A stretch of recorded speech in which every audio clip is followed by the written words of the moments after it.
que íbamos a profundizar un poco. Para mí es, sin ningún lugar a dudas, lo más, bueno, todo es importante, pero esto es muy importante que ustedes lo manejen, ¿no? Lo manejen muy bien. Entonces, habíamos dicho que teníamos el glicerol, que eran un poliol de 3 átomos de carbono, esterificado en el carbono 1 con un ácido graso, podría ser cualquiera.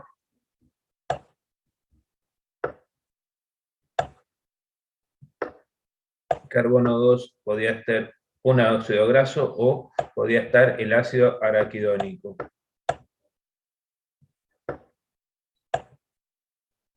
Este ácido araquidónico tiene una importancia increíble.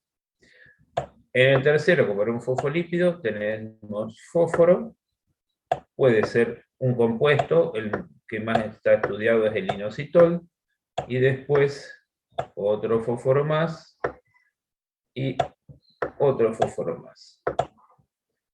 Acuérdense que el que cortaba este enlace se llamaba la enzima fosfolipasa A1, el que corta este enlace se llama fosfolipasa A2, y el que corta este enlace se llama fosfolipasa C.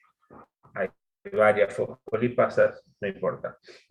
Entonces, cuando de alguna manera las células se activaban, que podían ser las células endoteliales, podían ser incluso hasta las plaquetas, los polimorfos nucleares neutrófilos, las células del entorno. Cuando existía un estímulo inflamatorio, entonces podía activarse la fosfolipasa C. La fosfolipasa C, entonces, liberaba el fosfatidinoinositol. Acuérdense que este fosfatidinoinositol iba a ir a actuar sobre los depósitos intracelulares de calcio, y después que los agotaba, permitía el ingreso de calcio extracelular. Y, como sabemos, el calcio ese era importante porque para una contracción necesitábamos calcio, pero para que la fosfolipasa A2, esta, que corta acá, se activase, se necesitaba también una concentración elevada de calcio. De lo contrario, no había una separación del ácido araquidónico. Insisto con eso, en el carbono 2 puede estar el ácido araquidónico como puede no estar. Si está ácido araquidónico, siempre está en el carbono 2. Entonces, cuando se libera este ácido araquidónico, esperen que hago entrar más gente, este ácido araquidónico, dependiendo del estímulo, dependiendo de la célula, va a ser procesado por dos enzimas. Uno puede ser la lipooxigenasa o puede ser por la ciclooxigenasa. Las ciclooxigenasas son 3, por lo menos las conocidas. La ciclooxigenasa 1, la 2 y la 3. La 1, en líneas generales, la 1 está más relacionado con todas las funciones fisiológicas que tienen los derivados del ácido araquidónico. O sea, lo que les decía, la circulación de la submucosa estomacal, la circulación renal, los problemas de la regulación de la temperatura, la regulación de la coagulación, de la agregación más que la coagulación. Eso es generalmente, entonces, es la COX-1. La COX-2 está relacionada fundamentalmente con la inflamación. Y la COX-3 está prácticamente restringida al sistema nervioso central. Entonces, hay algunos AINES que van a estudiar el año que viene que van a tener una función antipirética y analgésica, pero no van a tener ningún tipo de alteración a nivel estomacal, no van a tener el paracetamol, no van a tener ningún tipo de acción antiinflamatoria, sino analgésica y antipirética. Eso significa que paracetamol va a estar inhibiendo a la COX-3. Por lo tanto, COX-3 va a estar restringida en el sistema nervioso central, nada más. Bien. Vamos a borrar los dibujitos. Entonces, si la ciclooxigenasa va a trabajar sobre el ácido araquidónico, va a pasarlo, digamos, a prostaglandina G, de ahí a prostaglandina H, de ahí entonces distintas enzimas, que yo no se las doy, pero quizá en fármaco vayan a tener que estudiarlas. Yo no se las doy para no complicarles la vida con procesos metabólicos. Esa prostaglandina H, de esa prostaglandina H, por acción de otras enzimas, podemos pasar a prostaciclina, a prostaglandina D, E o F, y también podemos pasar a tromboxano. Tienen distintas funciones biológicas. Por ejemplo, la prostaglandina E es el segundo mensajero en el sistema nervioso central para producir la fiebre. La prostaglandina F es una de las que se utiliza para relajar el cuello del útero, por ejemplo, pero también va a producir una gran baja que va a durar muy poquito en la presión arterial, puede llegar a producir vómitos por acción de prostaglandina. Tromboxano, como su nombre lo está indicando, va a estar relacionado con la formación de trombos, o sea, con la coagulación, con la agregación plaquetaria. Pero puede ser que también sea utilizado, sea procesado por las lipoxigenasas. Lipoxigenasas hay varias, de acuerdo a dónde van a ser determinados metabolismos, o sea, dónde va a ser la peroxidación, va a ser la lipoxigenasa 15, la 5, la 12, de acuerdo a dónde va a estar en el número de átomos de carbono que va a producir el hidroperóxido de icosa tetraenoico. De esta enzima, el ácido araquidónico va a transformarse en los leucotrienos.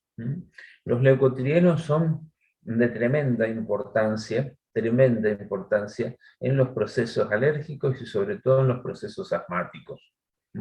De hecho, últimamente, como ya creo que se los comenté el martes, existen medicamentos como el Monteluzcat, el Safiluzcat, que van a bloquear los receptores de los leucotrienos con gran repercusión, sobre todo para evitar que se esté permanentemente medicando a los chicos con corticoides.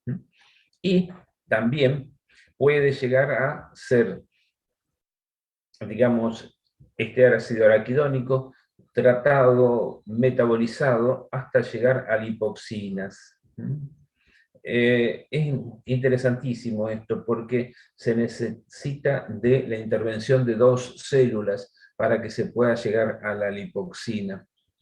La lipoxina tiene un efecto todo lo contrario. En un primer momento puede ser proinflamatorio, pero es básicamente antiinflamatorio. Vamos a ver si me puedo explayar en esto. ¿De dónde vienen los derivados eicosanoides? Básicamente viene del griego, el nombre griego del número 20 es eikos. Como son ácidos grasos de 20 átomos de carbono, por eso se llama eicosanoides. Oides, acuérdense que yo les dije que eran parecidos, eso, oide significa parecido. Entonces son parecidos a todo lo que tenga 20 átomos de carbono. Y es insaturado, poliinsaturado, puede tener 3, 4 o 5 dobles enlaces. Ustedes pueden haber comprado que había unas leches que venían con el docosa eicosanoide, eicosa tetra eicosanoide. Docosa significa 22. Entonces, eso era un agregado que se le hacía a las leches porque en las etapas tempranas del desarrollo cerebral, el docosa eicosanoide es importantísimo en la formación de las dendritas y de la formación de la vaina de mielina. Entonces, era muy importante, ya que un alimento rico en docosa eicosanoides son, por ejemplo, los mariscos, pero no se recomienda que los chicos coman mariscos hasta los 2 años, y el mayor crecimiento está antes de los 2 años. Por eso es que la Serenísima en su momento había enriquecido las leches con docosa eicosanoides. Después, evidentemente, debe haber pasado que se le fue muy arriba los costos y yo no lo vi más. Bien. Otro detalle importantísimo. Ustedes van a escuchar mucho, mucho los ácidos omega 3, omega 6, omega 9. Eso significa lo siguiente. Fíjense, este ácido 8, 11, 14 significa que el último enlace, el doble enlace lo tiene en el ácido graso, en el carbono del ácido graso 14. Por lo tanto, si tiene 20 átomos de carbono, esto es un omega 6. O sea, nosotros tenemos carbono, carbono, carbono, carbono, hasta llegar al 20. Si yo cuento 20, 19, 18, y acá tengo el doble enlace, me faltan 3 átomos de carbono, este es entonces un omega 3. Omega 3. ¿Estamos? Sí, como en este caso es el 14, es un omega 6. El omega 9 sería en el ácido graso, el carbono 11, el último doble enlace.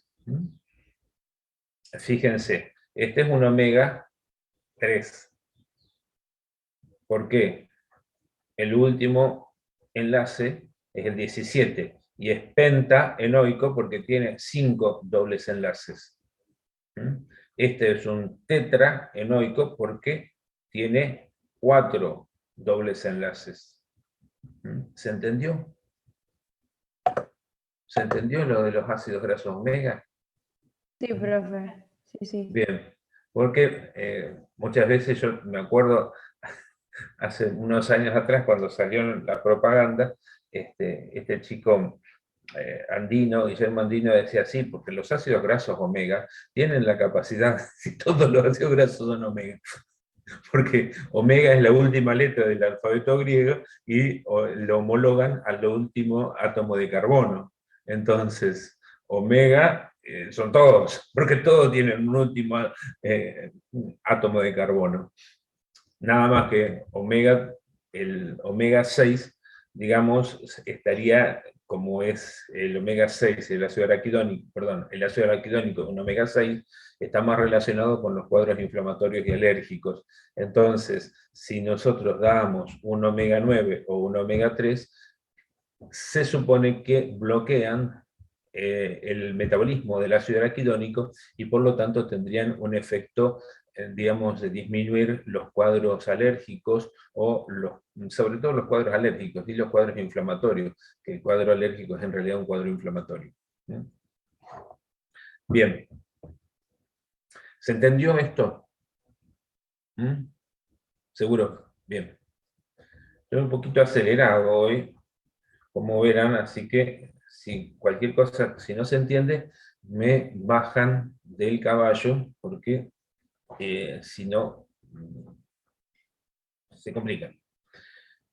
El ácido araquidónico, fíjense, es el dibujito que yo les garabateé. En el carbono 3 tenemos este compuesto, que es la cabeza polar, la cabeza que está entonces, que es hidrosoluble, ¿m? Y todo esto es el cuerpo no polar, o sea, la cabeza liposoluble. Bien, de entonces, ácido graso, que está en el carbono 2, aparece esto. Esto se tuerce por los dobles enlaces. 1, 2, 3, 4 dobles enlaces. A partir de esto, entonces, se puede ir transformando, colocándole, por ejemplo, un grupo oxidrilo acá. La prostaglandina H, fíjense que acá tiene una suerte de un ciclopentano. A partir de ahí se van a ir modificando pequeñas cosas. Fíjense, la D, a diferencia de esta, desaparece este oxidrilo. Pequeñísimas cosas, pero son suficientes para que tengan una función completamente distintas. No les voy a pedir este dibujo, no les voy a pedir las fórmulas de las distintas prostaglandinas porque no tiene ningún sentido. Pero quiero que imaginen esto.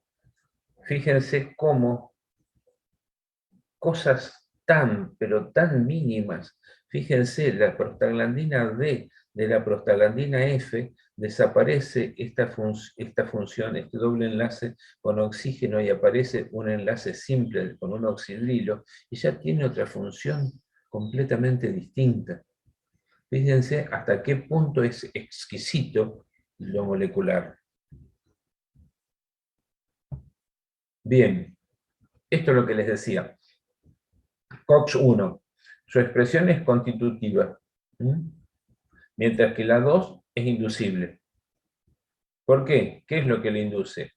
Un cuadro inflamatorio, o sea, citoquinas, hormonas, moléculas séricas que inducen, que estimulan su producción.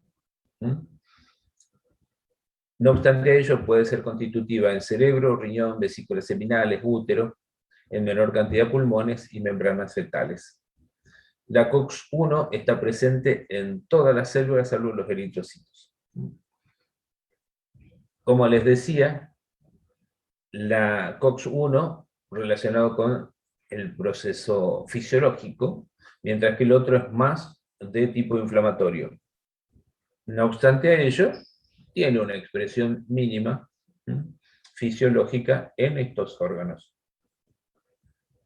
Ante estímulo específico, su actividad y expresión puede aumentar 2 o 3 veces, nada más, mientras que la COX-2 aumenta entre 20 y 80 veces.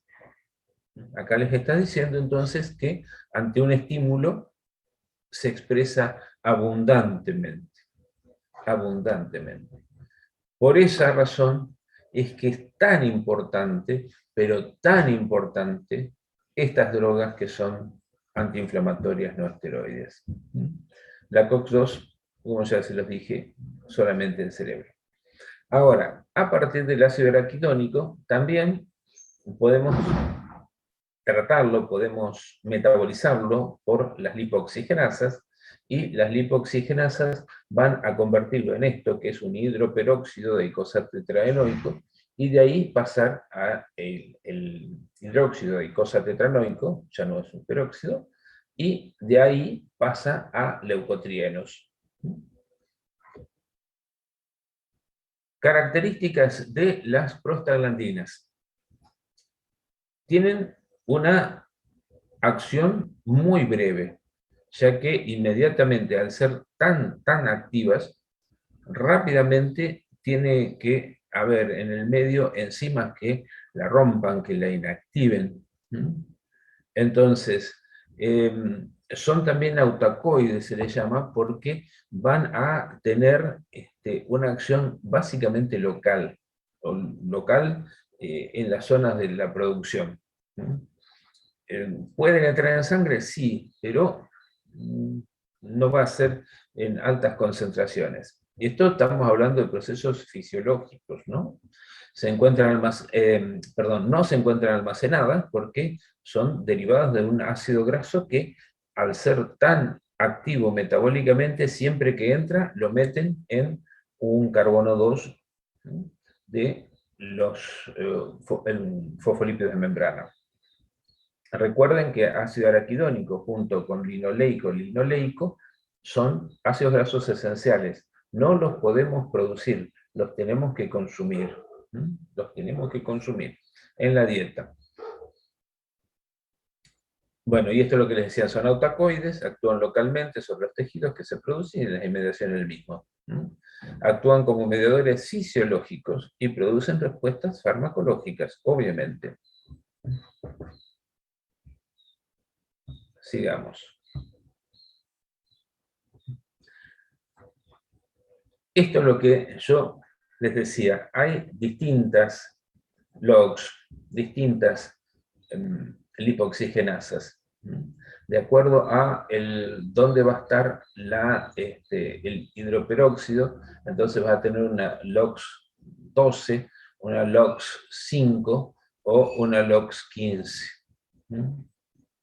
Y obviamente van a dar distintos compuestos con funciones también distintas, con funciones fisiológicas en algunos casos, y directamente relacionados con la inflamación en otros. Acuérdense que los más importantes son los leucotrienos, que forman parte, los leucotrienos, de las acciones sobre los bronquios, por ejemplo, para producir los cuadros asmáticos.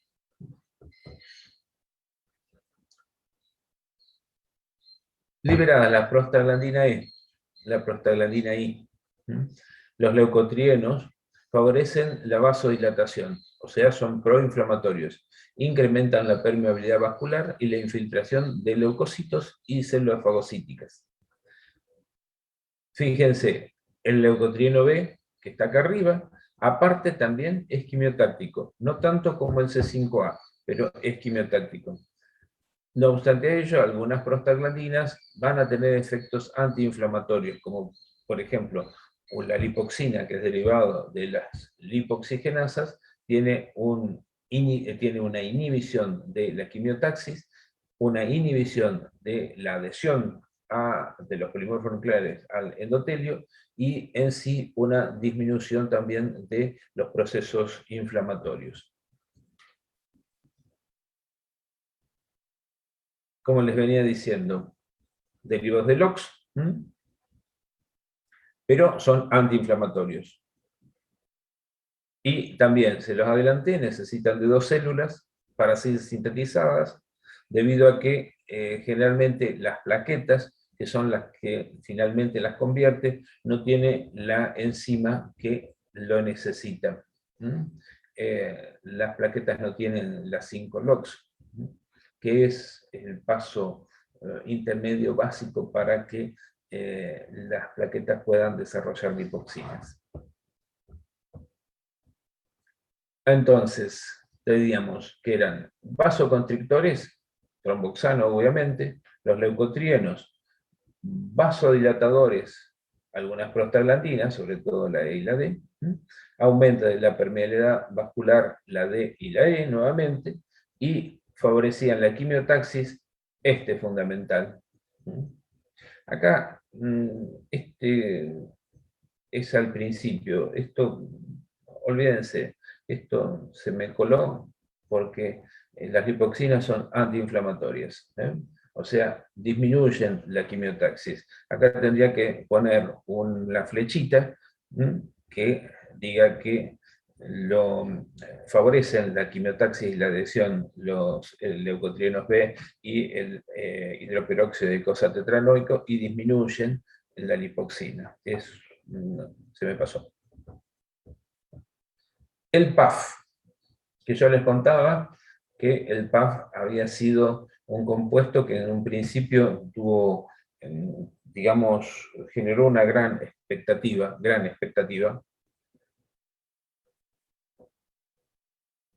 porque si realmente tenía las funciones que se sospechó que tenían, podíamos llegar a resolver uno de los problemas más graves, que es la mortalidad por ejemplo, por los shocks endotóxicos, por el shock cardiogénico, pero bueno, resultó que no era tan así como pensó el doctor Van Banist. Es entonces un medidor fosfolipídico de gran potencia, formado de una diversidad de células, no solamente en las células inflamatorias, sino forma parte también de un montón de procesos fisiológicos. No es almacenado como todos los derivados fosfolipídicos, se produce en respuesta obviamente a determinados estímulos, y el metabolismo está también directamente ligado con las formas en las cuales se va a activar. Es como ese videíto que yo les pasé en la primera clase de las proteínas G, que teníamos el receptor que iba a ir a activar la fosfolipasa C, ahí se iba a armar todo el proceso fisiológico con la activación de los canales de calcio, con la activación de la proteína quinasa C, que finalmente iba a activar otros grupos enzimáticos. Y esto, los estímulos de los receptores de PAF son similares. Este es un poco el ciclo. Tampoco se los voy a pedir, pero quería mostrárselo, que no solamente va a ser inositol, sino que también puede ser colina, por ejemplo, el elemento que puede estar en un fosfolípido. Pero a partir entonces de este metabolismo, se pueden generar estas sustancias que van a aumentar la permeabilidad vascular, van a generar agregación de los neutrófilos en las células endoteliales, van a permitir también la adhesión de monocitos. Por supuesto, si van a adherirse los neutrófilos, tiene que activarse también el endotelio. Esto lo habíamos visto en la animación en la cual iba rodando el polimorfo nuclear neutrófilo y se enganchaba con las selectinas, que después se expresaba PAF para producir la migración.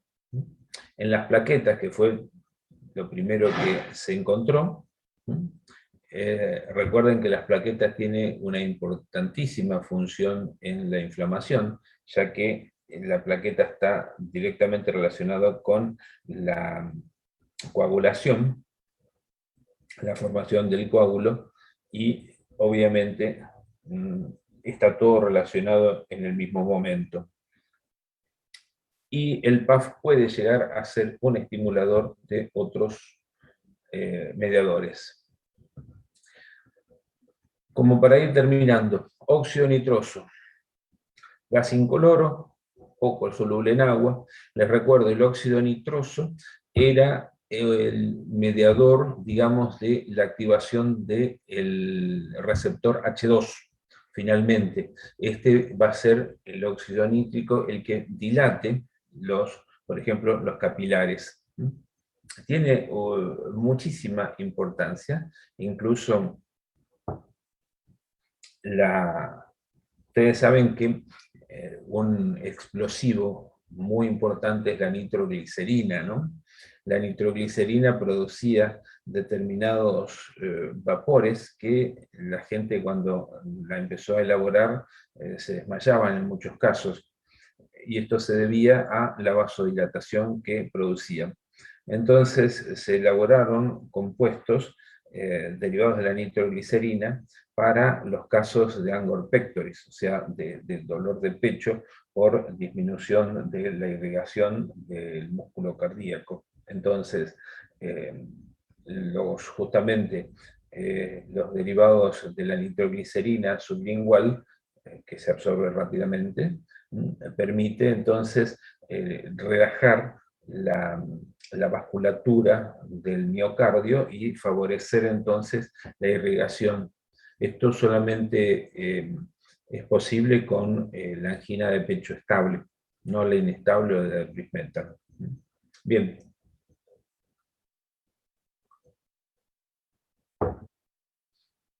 El óxido nitroso no solamente va a ser usado por las células, sino, fíjense, lo pueden producir los automóviles y las plantas de energía y se lo considera tóxico, obviamente. No debe confundirse con el óxido nitroso no debe confundirse con el óxido nítrico, ni con el dióxido de nitrógeno. Lo producen los macrófagos también como un agente letal para algunas bacterias, y también algunas neuronas, pero sinceramente no sé cuál es la función fisiológica del óxido nítrico en las neuronas. Es una Profe, molécula... ¡Ew! No profe, te veo. pero, o sea, el óxido nítrico sería como un desecho de las bacterias, ¿o qué No, vendría a no, no, ser? no, no, no, no. Espera que no te veo. Espera que no te veo. A ver dónde están. Acá. No, no, no. El óxido nítrico es un Sí. compuesto que se elabora en las células, ¿m?, a partir de la estimulación del guanosil monofosfato. Es un compuesto que las mismas células van a producir para generar una vasodilatación. Ah, claro, no vendría a ser un desecho. Estaba Es un, errada. es un desecho de la combustión de los autos. O Claro. sea, en el ambiente se considera tóxico, obviamente, Sí, sí. pero en la fisiología, en tu fisiología, el óxido nítrico lo usan tu sistema inmune, lo usa tu sistema nervioso para producir distintas funciones fisiológicas. ¿Me comprendes? Es Sí, además, profe, gracias. Sí, sí, ahora sí. bien, em, como todo, fíjense, puede convertirse en el dióxido de nitrógeno, que se la considera un radical libre, o sea, está directamente relacionado con el envejecimiento celular. ¿Mm? Epa, acá me quedó uno afuera. Bien, cuando es producida por las células endoteliales, es un regulador paracrino. ¿Mm? Em, Autocrino es a la misma célula. Paracrino es a las células que están en el entorno inmediato a la que lo produce. Endocrino es un mediador que va a circular y va a actuar a distancia. ¿Estamos? Difunde el interior de las células musculares lisas, donde induce la producción de, como les decía, el guanosil monofosfato cíclico, y eso va a producir la relajación muscular. Importante como también broncodilatador. Los macrófagos lo sintetizan para destruir microorganismos también. Completito el óxido nítrico. Ahí me quedó otro fuera. Bien, no lo puedo creer. Ha terminado de inflamación. Aquí, a manera de brevísimo resumen, tenemos todos los mediadores, empezando, ya que admito otro, empezando por la histamina. Aclaro, dejé afuera varios. La bradicinina, acuérdense que esto se producía generalmente cuando había una activación del factor 12 o de Ageman, C3A y C5A, que eran los derivados de la activación del complemento, las prostaglandinas, que eran los derivados del ácido araquidónico, cuando las células eran estimuladas, liberaban el ácido araquidónico y eran utilizados, metabolizados por las ciclooxigenasa. Los leucotrienos, derivados del ácido araquidónico también, pero metabolizados por la lipooxigenasa. Los metabolitos del oxígeno, estos eran también producidos en el momento del estallido respiratorio, cuando se producía la fagocitosis, pero que podían llegar a traer lesión endotelial cuando esos metabolitos eran liberados. Ya lo vamos a ver en el último parcial. El PAF, o el factor activador plaquetario, que era también un derivado de los fosfolípidos de membrana y que iba a ser proinflamatorio. La interleuquina 1 y 2, que era liberado básicamente por macrófagos, y que iban a tener función, por ejemplo, ambas iban a estimular la fiebre, ambas iban a estimular la liberación de las proteínas de fase aguda por parte de los macrófagos hepáticos, algunas quimioquinas, que las vamos a estudiar en el segundo parcial, y el óxido nítrico también, que iba a producir vasodilatación. Uf. Hay para entretenerse. Preguntas. Profe, yo tengo una pregunta. Dime, te escucho.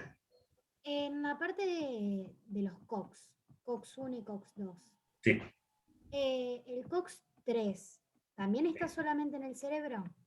La COX-3 está solamente en el cerebro, está descrito solamente en el cerebro, y aparentemente sería el target del paracetamol. Por eso el paracetamol tiene solamente una función antipirética y analgésica. Y no tendría una función antiinflamatoria. No es antiinflamatorio el paracetamol. No es antiagregante el paracetamol. Pero hay chicos en sala de espera. Es verdad, hay dos. Ya los hago entrar. Ahí están. ¿Me comprendés? O sea, Sí, te van a sí. decir que el paracetamol no te va a producir gastritis. Claro, obviamente, no te va a producir porque el estómago se va a manejar por COX-1 y COX-2, y el paracetamol es solamente COX-3. Entonces, por eso tarda también en producir efecto. Vos te tomás un paracetamol y minga, como dice la propaganda, que rápidamente te desaparece el dolor. Mentira, porque tiene que entrar al cerebro para cumplir su función. ¿Me comprendés? Entonces, sí, no va a tener acción en el estómago, no va a tener tampoco una acción en la agregación, como en la aspirina. La aspirina es un gran antiagregante, por eso te dicen que una aspirineta, que son 100 miligramos, la aspirina normal son 500, una aspirineta por día puede llegar a evitar 1 de cada 3 infartos. El infarto no es nada más ni nada menos que cuando vos tenés una arteria coronaria, la arteria que irriga el corazón, medio tapada, a ver si, medio tapada por un coágulo. Entonces, ahí vas a ir perdiendo irrigación en el corazón, y cuando requerís de una mayor irrigación porque el corazón bombea más rápido, sentís lo que llaman el angor pectoris, o el dolor de pecho, o la angina de pecho. Entonces, te lo describen como que es una mano gigante que te aprieta el corazón. Es debido a la disminución de la irrigación. Entonces, cuando la arteria coronaria se tapa completamente, eso se llama infarto. Ese es un infarto cardíaco. Por esa razón, Favaloro fue que describió la técnica en la cual te sacan la vena safena, que es esta vena que vos tenés del lado interno de la pierna, que sale de abajo en el tobillo, te sale, sube por toda la pierna del lado interno, hace un callado y entra en la arteria femoral. Bueno, la safena la sacan, y con la vena safena te hacen lo que se llama bypass, que es puente, en realidad. O sea, te puentean el sitio obstruido de la coronaria, que está obstruida, te lo puentean, entonces pasa sangre de un lado a otro sin estar trabada en esa zona porque tenés muchos depósitos de ateromas, se llaman. Tenés mucha ateromatosis. Ahora, para evitar eso, se puede poner a través de la arteria justamente femoral, llegar hasta el corazón y poner como una malla que abre la arteria, y de esa manera entonces se permite el flujo. Pero cuando está tapado, el stem no sirve. Hay que hacer un bypass.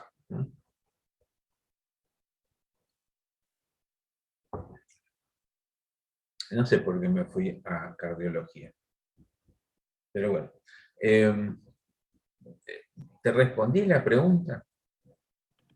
Sí, profe, entendí. ¿Eh? ¿Te Sí, la respondí en serio?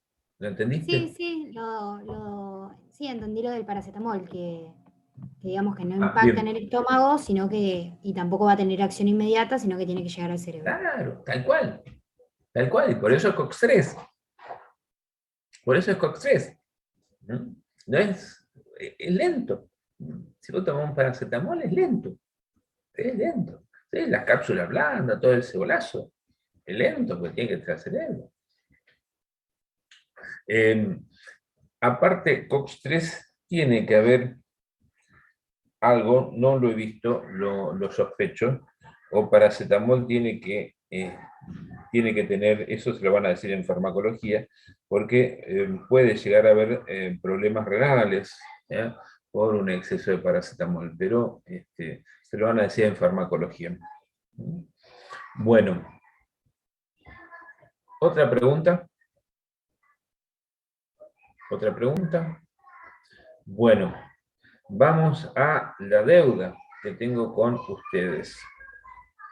¿Dónde está? Nadie sería así. A ver si está bien. No. No es esa.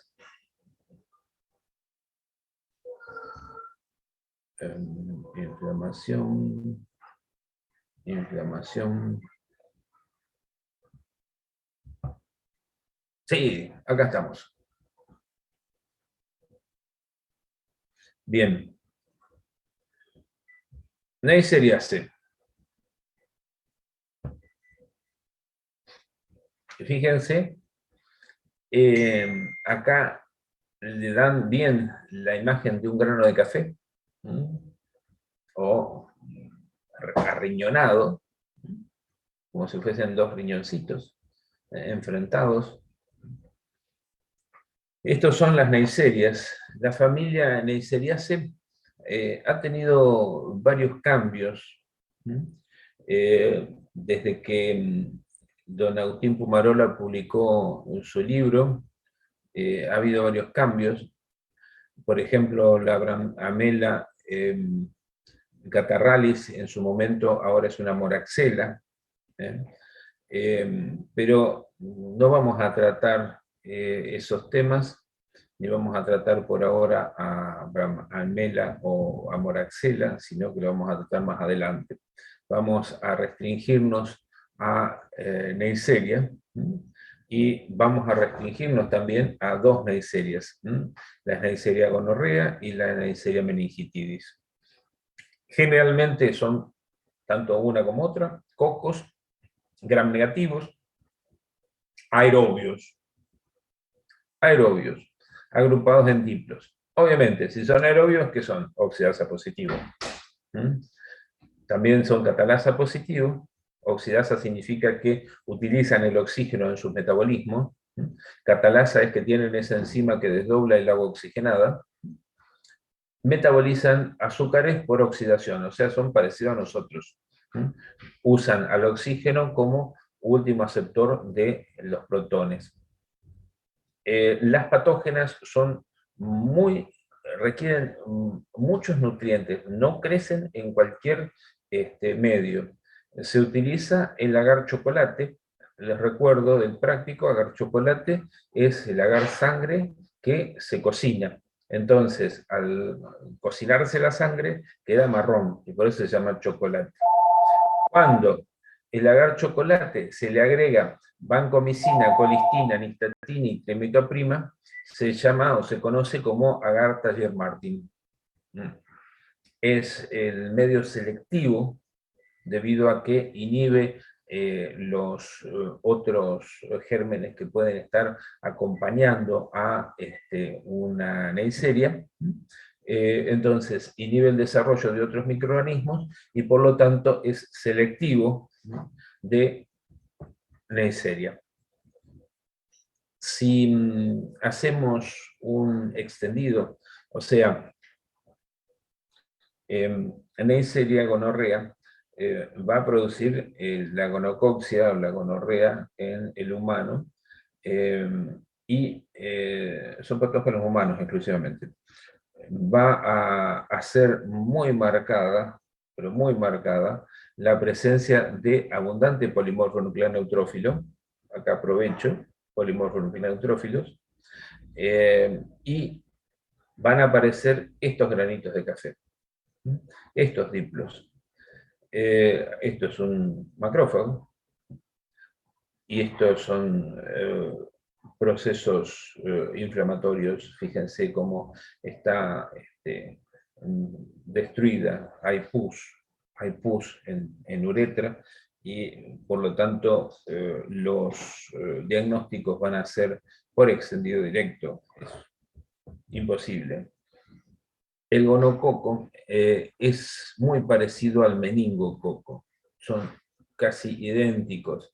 Fíjense que son todos diplos, hay muy pocas cadenitas, son todos diplos, y la característica están enfrentados. El Taller-Martin, si ustedes siembran un agar chocolate con, por ejemplo, esto fue sembrado con un hisopado anal, en el Taller-Martin no les crece nada más que estas pequeñas colonias son de gonococo. Mientras que acá crece en agar chocolate, les va a crecer de todo lo que está en ese hisopado rectal. Por lo tanto, por eso se utiliza el Taller-Martin para evitar esta biota acompañante que sería imposible liberarse de ella. Acá tenemos la Neisseria meningitidis, fíjense cómo los pili que salen van a serle de enorme utilidad en la adherencia.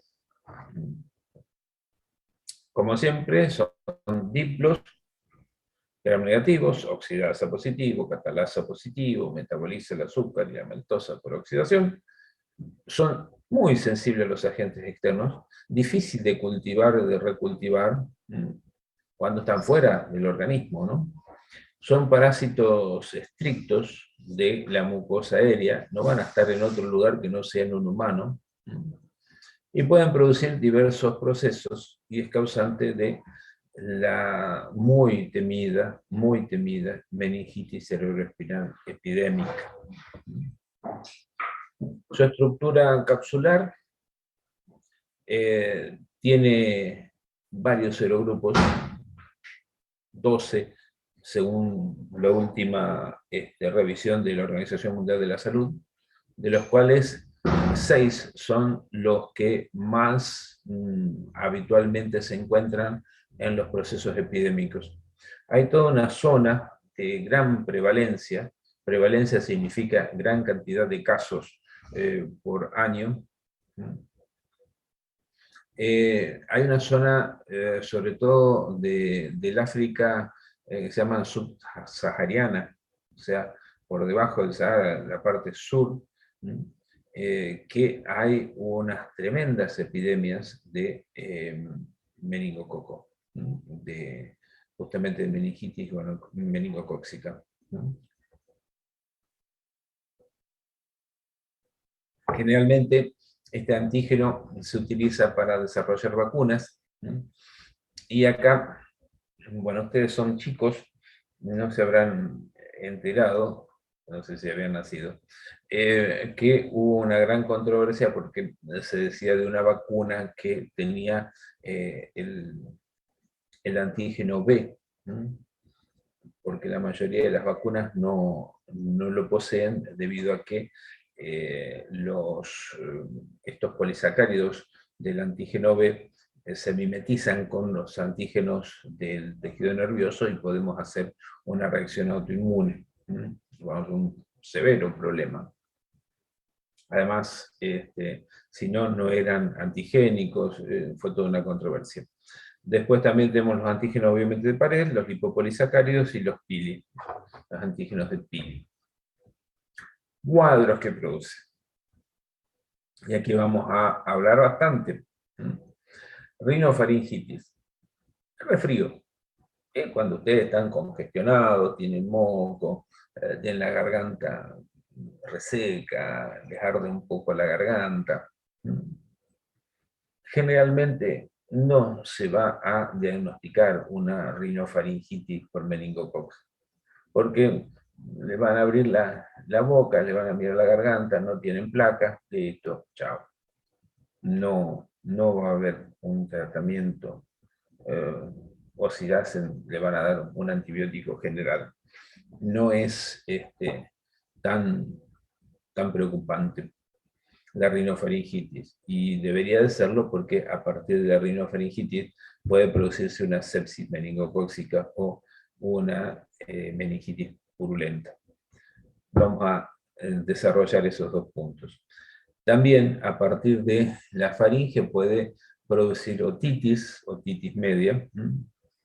Podemos tener también artritis, conjuntivitis o incluso llegar a una neumonía. ¿Qué es la sepsis meningocócica? Es un cuadro grave, grave en serio. Estas bacterias van a tener siempre fiebre. Fiebre en algunos casos muy alta, muy severa. Cefaleas, le duele la cabeza a morirse. Dolores articulares, que prácticamente no pueden ni siquiera moverse.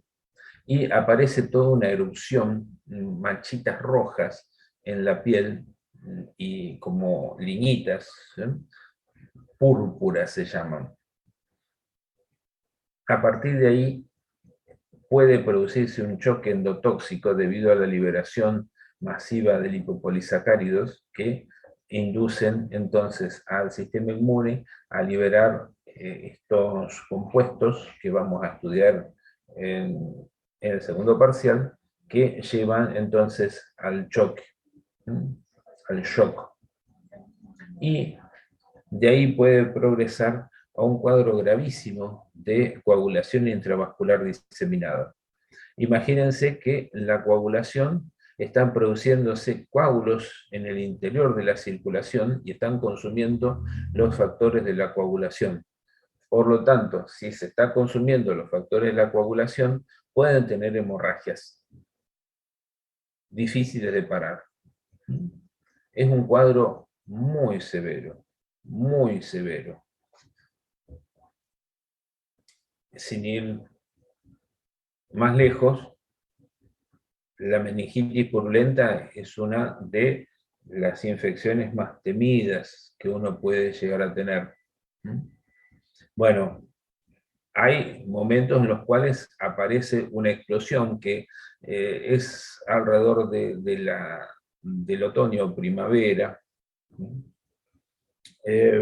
Por eso es presentación esporádica. Afecta mucho a los niños. Pueden ser en el entorno escolar, si un chiquito va con exportador de meningococo y empieza a toser, tiene un cuadro febril y lo mandan lo mismo, una rinofaringitis y lo mandan lo mismo, desparrama el meningococo y comienza entonces a afectar prácticamente una aula entera. Aquí el chiquito tiene una fiebre que vuela, 38, 39 grados, casi 40. le duele la cabeza, que no puede ni apoyar la cabeza en la almohada, y una característica es el vómito. A mí me lo habían dicho en escopetazos, pero a ustedes en estomatología le van a decir vómito en canilla. Es el vómito sin náuseas. Cuando ustedes están por vomitar, van a ver que se produce un reflejo parasimpático y aumenta la salivación. Empiezan a aumentar, empiezan a salivar, de esa manera van a aumentar el volumen del estómago, volumen de líquido en el estómago, y posteriormente viene la famosa arcada.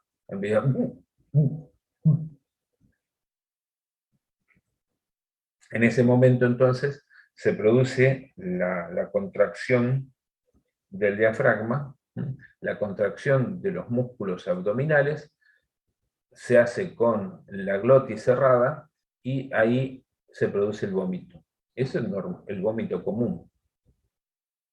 El vómito del meningococo va a ser sin estas náuseas. Va a ser un vómito en chorro, en canilla. Y también va a haber rigidez de nuca. Y para eso tengo que explicarle de dónde viene esto. Y por ello voy a volver a necesitar hacer estos mamarrachos. A ver, vamos a recordar un poco lo que es el cerebro. El cerebro, les recuerdo, tenía lóbulo derecho, lóbulo izquierdo. Bien. Acá, entonces, teníamos el tercer ventrículo, ¿no? ¿Recuerdan esto? El tercer ventrículo se unía al cuarto ventrículo, llamado romboencéfalo, a través de el conocido acueducto de Silvio. ¿Se acuerdan de esto? ¿Se acuerdan? Che, despiértense. Sí, profe. Ah, bien. Bien. Entonces, en los ventrículos, acá, en los ventrículos laterales, es donde se producía el líquido cefalorraquídeo. Pero el líquido cefalorraquídeo iba a salir desde los ventrículos laterales hacia el tercer ventrículo, ahí, vía acueducto de Silvio, iba al cuarto ventrículo, y en el cuarto ventrículo se absorbía el líquido cefalorraquídeo a través de los agujeros de Luschka y de Magendie, y se absorbía en las meninges. ¿Se acuerdan de eso? Esa es la circulación del líquido cefalorraquídeo. Muy bien. Entonces, si yo tengo un problemita justamente acá, en las meninges, no voy a poder absorber líquido cefalorraquídeo. ¿Dónde se me va a acumular el líquido cefalorraquídeo? Básicamente en el cuarto ventrículo, en el romboencéfalo. ¿No? ¿Me siguen? Sí, profe, sí te seguimos. Bien. Les recuerdo dónde se producía el origen real de los pares craneales 12, 11 y 10. En el piso del cuarto ventrículo. Entonces, yo estoy teniendo una presión mayor sobre, por ejemplo, el centro gatillo del vómito. Centro gatillo del vómito. Presiono, vomito. ¿Se entiende? ¿Me entienden esto? ¿Por qué Sí, entonces profesor. el vómito sin náuseas? Porque está siendo estimulado directamente el centro gatillo. Ahí, como en esa zona también nacen los nervios que me van a manejar los músculos del cuello, ¿qué voy a tener? Rigidez de nuca. Porque me están estimulando, perdón, me están estimulando, entonces, los nervios que me inervan los músculos del cuello. Por eso la rigidez de nuca. Como me duele tanto la cabeza, voy a tener fotofobia también. Voy a estar, además, me está presionando la cabeza, me duele muchísimo la cabeza, no puedo ni ver la luz, no puedo apoyar la cabeza. Bien. ¿Este chico quién es? Que aparece acá. Bien, vamos a meterlo. Entonces, esas son las razones por las cuales yo voy a tener las cefaleas, los vómitos sin náuseas y la rigidez de nuca. Eso me lleva a que se pueda establecer lo que se llama los signos de Kernin y de Brusinski, típicos de toda irritación meningia, no solamente una meningitis meningocócica, sino cualquier irritación meningia me van a traer los signos de Kernin y de Brusinski. Y un detalle que se me acaba de escapar de acá. Si yo tengo un bebé, ustedes que van a ser madres en unos años, si tienen un bebé que no se le ha cerrado la fontanela, ustedes le tocan la fontanela y la fontanela se hunde. Un bebé no tiene estructura muscular como para hacer una rigidez de nuca. Entonces, fundamental, si un nene está llorando desconsoladamente, el pediatra siempre va a tocarle la fontanela. Si la fontanela es depresiva, se deprime, chao, se deprimió la fontanela, no pasa nada. Si la fontanela no se llega a deprimir y está por el contrario, saliéndose, ahí tenemos un aumento de la presión del líquido cefalorraquídeo.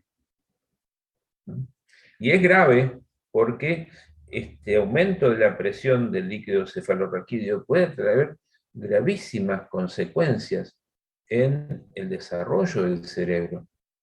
Acuérdense que esto ocurre en cerebros que están en formación, como es en los niños. ¿Por qué les decía Kernin y Brusinski? Kernin es un signo que, si ustedes tienen la persona acostada, le doblan la pierna, le doblan el muslo y le estiran la pierna, van a ver que la persona grita del dolor. Es inespecífico, porque si esto es un chico no pasa nada, es un signo de pensar que es una meningitis o un meningismo, mejor dicho. Pero si es una persona adulta, grande, puede que tenga un poco de artrosis, entonces lo que le están haciendo, está pegando el grito por la artrosis, no por el signo de Kerr.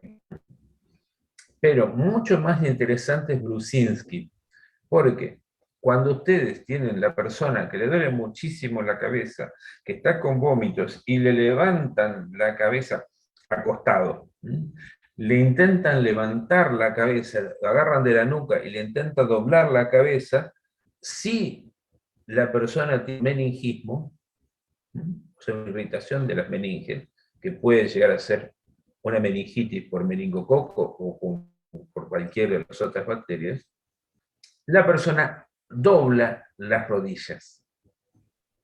Ese es el signo de Brudzinski. Importantísimo en los bebés. Porque si nosotros tenemos la fontanela cerrada, perdemos una, digamos, visualización de lo que está pasando en las meninges. Si nosotros intentamos levantar la cabeza o le levantamos la cabeza, le ponemos las manos sobre las rodillas, cuando levantamos la cabeza el nene tiende a doblar las rodillas, eso es un Brudzinski positivo. Y ahí no hay duda de que tiene que ir volando, ¿no?, para que le hagan justamente una PL, una punción lumbar, ¿no? Fundamental, la punción lumbar.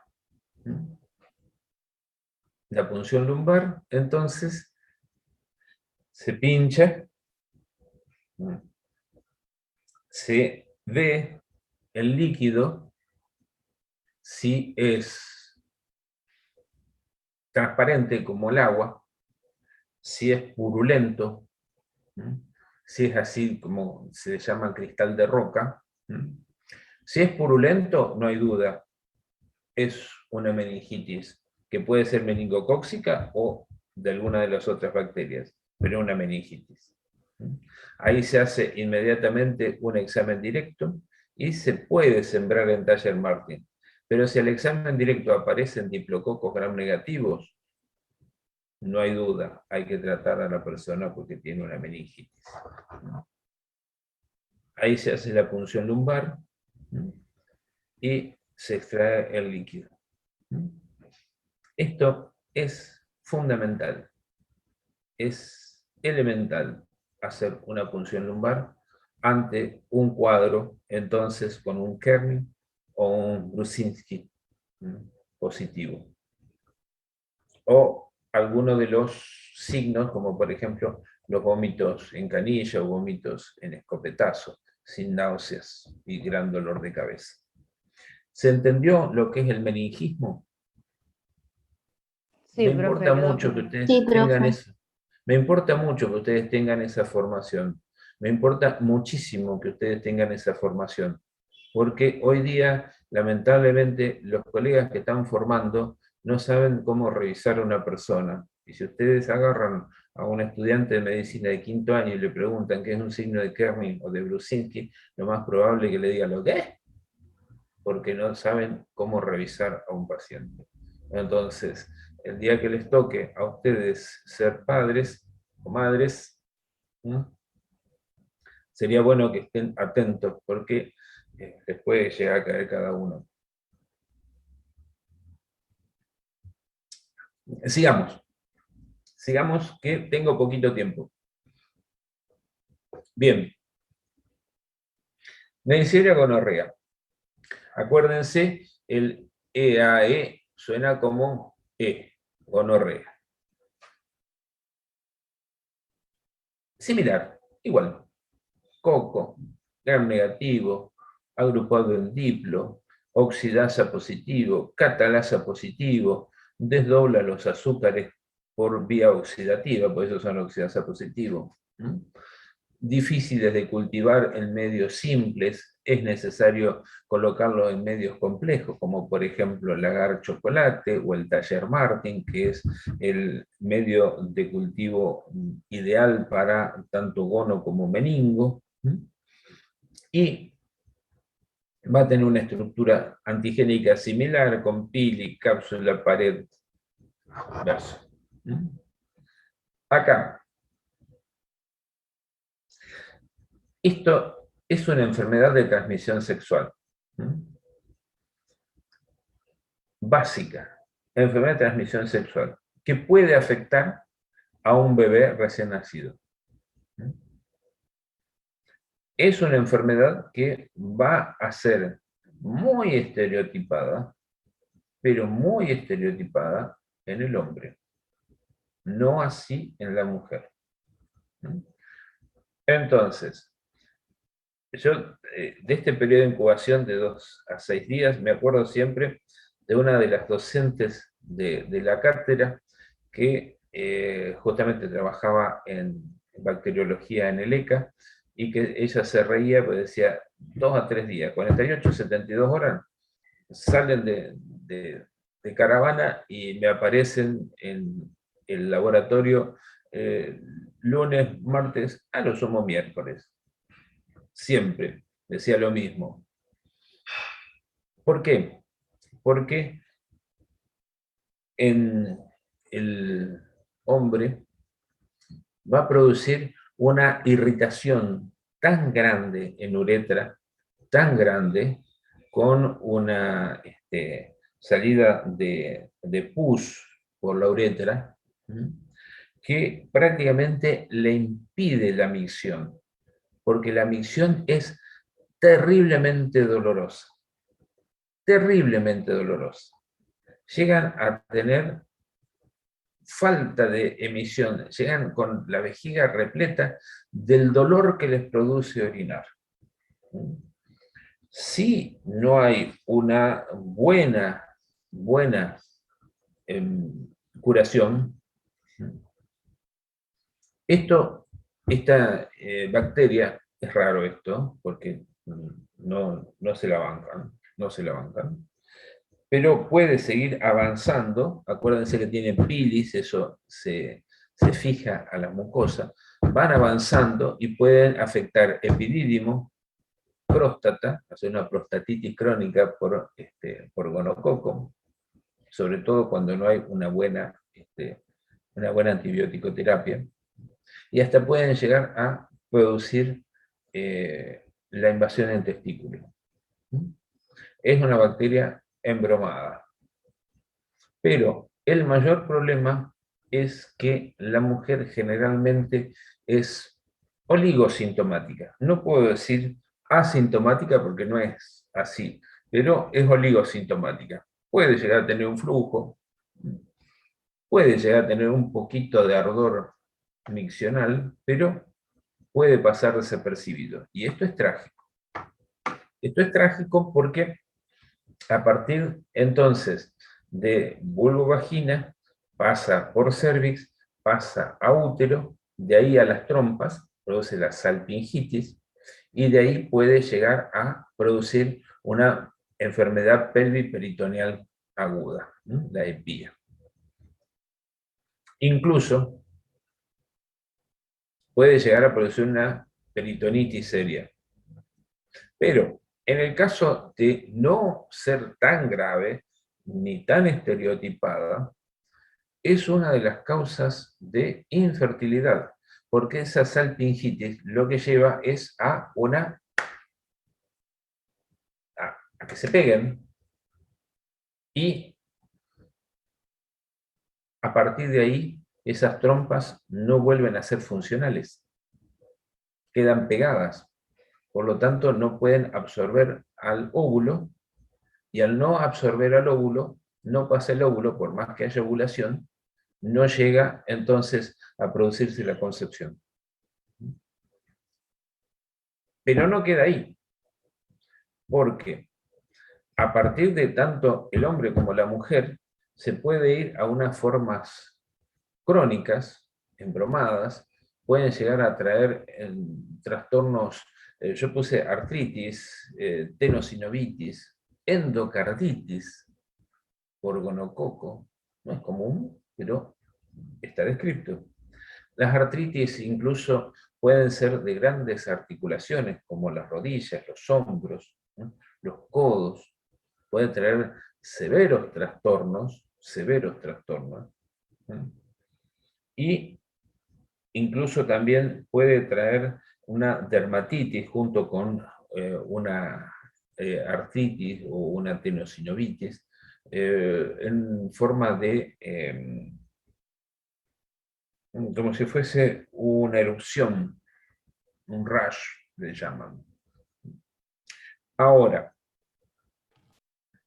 una mujer que no se la diagnosticó, ¿no?, que pasó desapercibida y queda embarazada, le puede transmitir esta bacteria al bebé en el momento de que pasa por el canal de parto y de ahí producir lo que se llama oftalmia neonatorum, o sea, un trastorno en los ojos en el momento de nacimiento.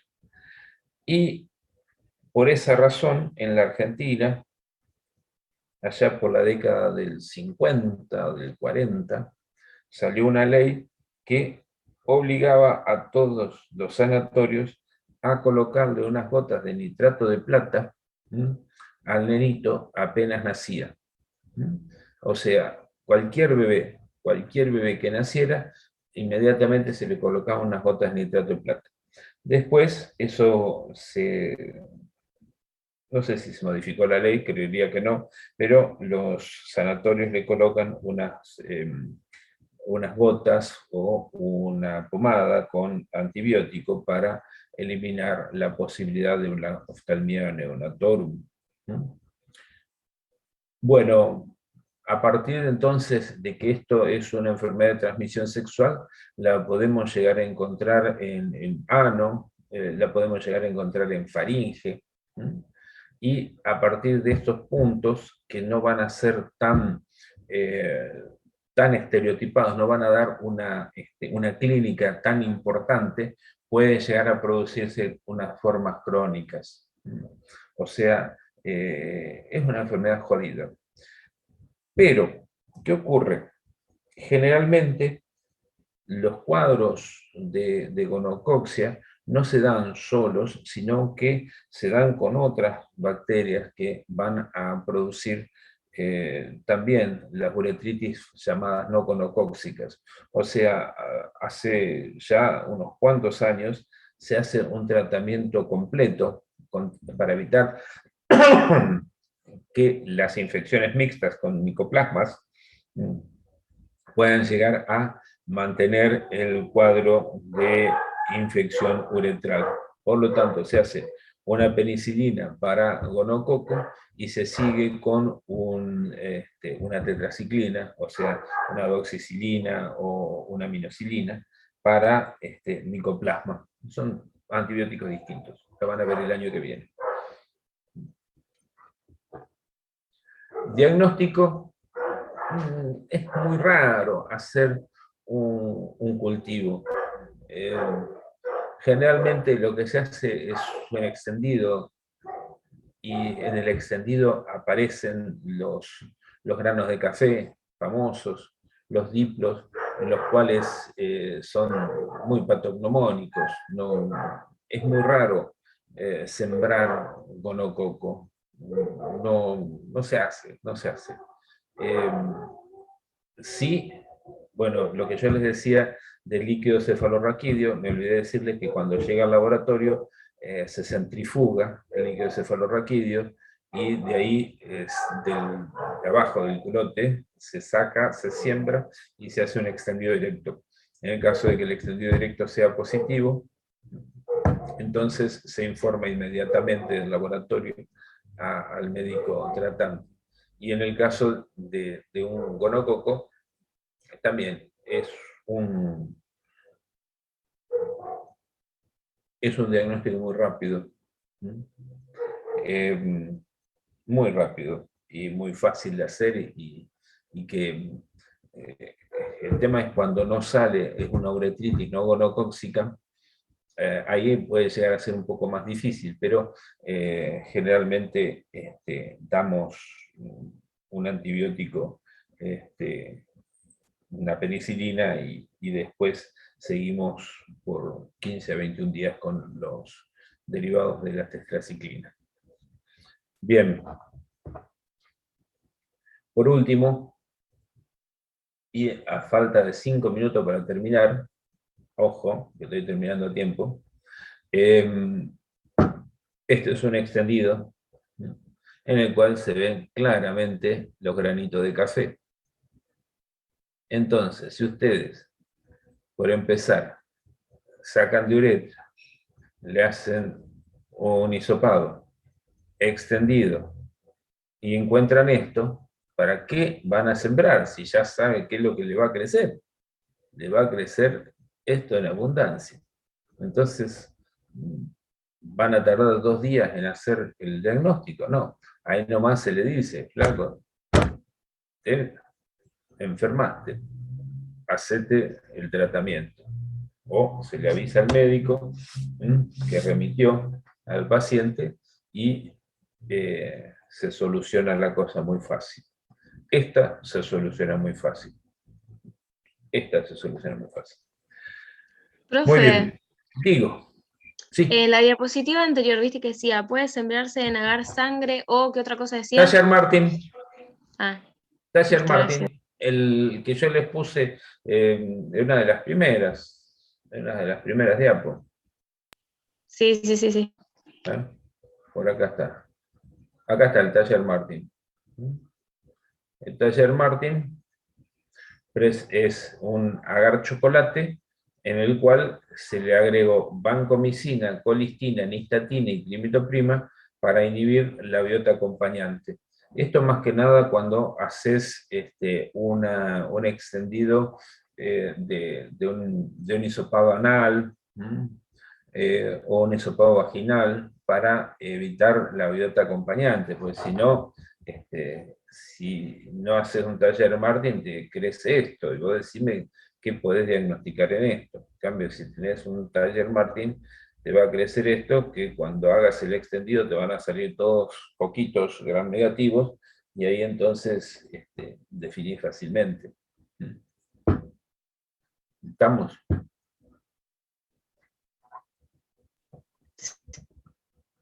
¿Preguntas? Sí, profe. Dime, no, se te entrecorta. Se te entrecorta, no te escucho. No te escucho. No te escucho. Profe, no creo que hayan querido hacer una pregunta. Ah, bien, bien. Bueno, niñito.